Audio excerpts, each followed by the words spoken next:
Good evening, Americans, and welcome to the Ed Show from New York. America is on the brink of something very dangerous. This is the Ed Show. Let's get to work. I am not letting my country be ruled by a dictator. I'm not letting anybody take my guns. If it goes 1 inch further, I'm going to start killing people. The biggest threat to the United States is within our borders. A shocking new report shows anti-government hate groups are thriving in America. Good to have you with us tonight, folks. Thanks for watching. You know, there are some events that happen in your lifetime, some big news events, and you can remember exactly where you were when that news broke. This is the Murrah Federal Building in Oklahoma City on April 19th, 1995. I'll never forget where I was. We were fishing on Lake Erie, and we came off the lake, and we were staying at this cabin, and I was the last one to go up to the cabin. And everybody was just fixated, because I could see through the windows, the big picture windows there, everybody was just fixated on the television. And I thought to myself, something big has happened. When I got in there and I saw the news, I could not believe that this had happened on American soil, that someone had done this to fellow Americans. And that's why I'm fired up about these facts tonight. Thanks to a new report by the Southern Poverty Law Center, we know that anti-government patriot groups are now at an all-time high in this country. We need to pay attention to this, folks. The increase in threats on the President of the United States and other government targets is similar to the period of time before the Oklahoma City bombing. Researchers are out front asking the American government to create an interagency task force to deal with the problem before it's too late. So let's just break down a few numbers here. In 2008, there were only 149 known militia groups in this country. Last year, there were 1,360, more than 8 times as many.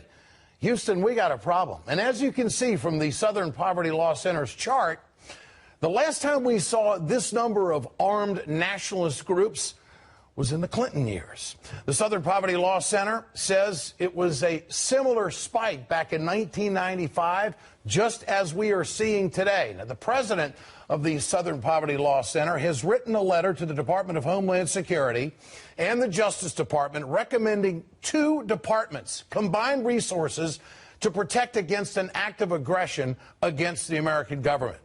Now, these numbers jumped when President Obama became president. They have now jumped again as he has taken on the National Rifle Association. The NRA has done everything in its power to paint the President of the United States as some threat to gun owners everywhere. All that first-term lip service to gun owners is just part of a massive Obama conspiracy to deceive voters and hide his true intentions to destroy the Second Amendment during his second term. Conspiracy, conspiracy, conspiracy. Let's forget what the American people want. Oh, it's President Obama. It doesn't stop with the NRA. The rhetoric of the conservative media has turned dangerously alarming. Barack Obama is destroying America based on lies. You don't like Obamacare. You feel that it's unconstitutional, bad for the country, and on and on. Going to destroy us. Okay, going to destroy the country. Gonna destroy us. Getting 30 million more people health care is gonna destroy us. Most of the militia groups named by the Southern Poverty Law Center claim that they are not hate groups and they are only exercising their constitutional rights. But all it takes is one person to create another Oklahoma City situation. So that pathetic clip you just saw is from MSNBC. There's a few different news outlets that are covering the similar story. Few red flags with this this clip we just watched here. You notice at the beginning, as soon as he starts talking about these dangerous anti-government groups that are plotting against the government and are going to attack and assassinate, this and that, you see they start posting images of and video of KKK, other racist groups that really have nothing to do with the situation, but of course they want to get that image in the viewer's head right away that anybody that's against the government taking their rights and taking their weapons to whatever is also a racist wearing KKK outfit, which is just ridiculous. Another big red flag you notice as he's talking about the Oklahoma City bombing. He says that the number of groups that are active right now is very similar to the number that were around right before the Oklahoma City bombing, and he suggests that something else now is going to happen again, and it will come from these patriotic groups that think Obama's trying to take their guns, this and that, which they make it sound so ridiculous, but it's 100% true. It's happening every day.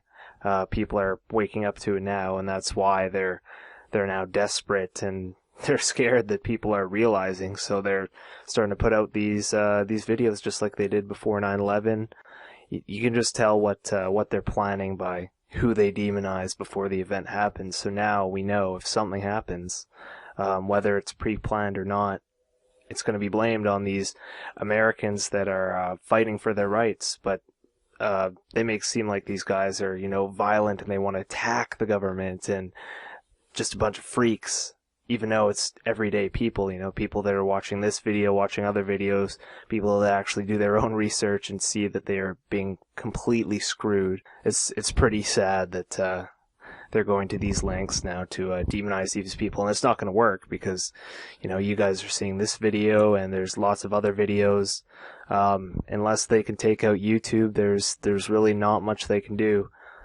Of course, there's still going to be that majority of Americans that watch nothing but TV, and they're just going to see whatever's on the news. That's why they're making up stories like this now.